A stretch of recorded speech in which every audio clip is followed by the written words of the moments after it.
difficult. You can see the marshalling of military arsenal in the Caribbean Sea with a view to, with pure classical gunboat diplomacy, to tell Maduro, if you don't leave, we are going to help you out. And that is the kind of democracy that America plays about it. So democracy is also very nuanced. It has different meanings. It means that if you are a little country, democracy means doing what America wants you to do. That is what democracy means, what Europe wants you to do. When they blow the whistle, you wag your tail. Then you are a Democrat. Then you'll begin to get awards. Then you'll be invited to the Oval Office and possibly be made to sit and appear to sign. Then you'll have a press conference. There's always been an appetite for regime change, not only with Maduro, but even with Hugo Chavez, because Hugo Chavez was seen to be pro-Cuba at one time.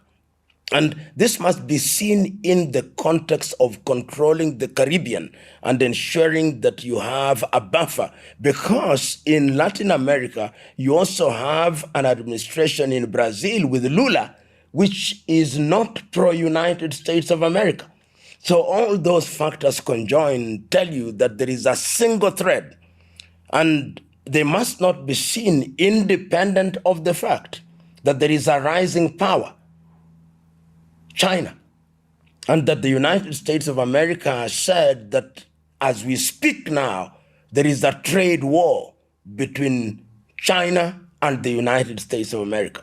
So you need Venezuela, and perhaps this is stretching it too far, that if I don't get this particular Nobel Prize, give it to somebody in Venezuela so that we are going to use that as the basis of ensuring that there is regime change. Remember that there is also Guaido, who is in the opposition, now is being ignored, is this lady that is the focus. And the President of the United States is on record, I believe, as at the 16th or 15th day of October 2025, as saying, have now ordered the CIA to conduct covert activities inside Venezuela. Rarely does the President of the United States of America say that their intelligence agency is active in a country, but in a very Trumpist way, he has said it. So when you look at all these threads and you look at the fact that there is a military industry and that there is also a business aspect which may be hidden to the uninitiated, then you can see the linkage.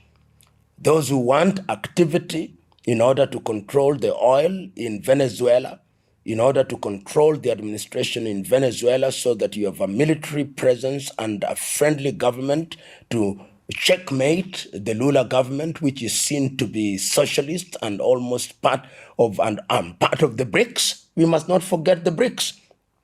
That in that part of the world, the biggest economy in that sphere is Brazil.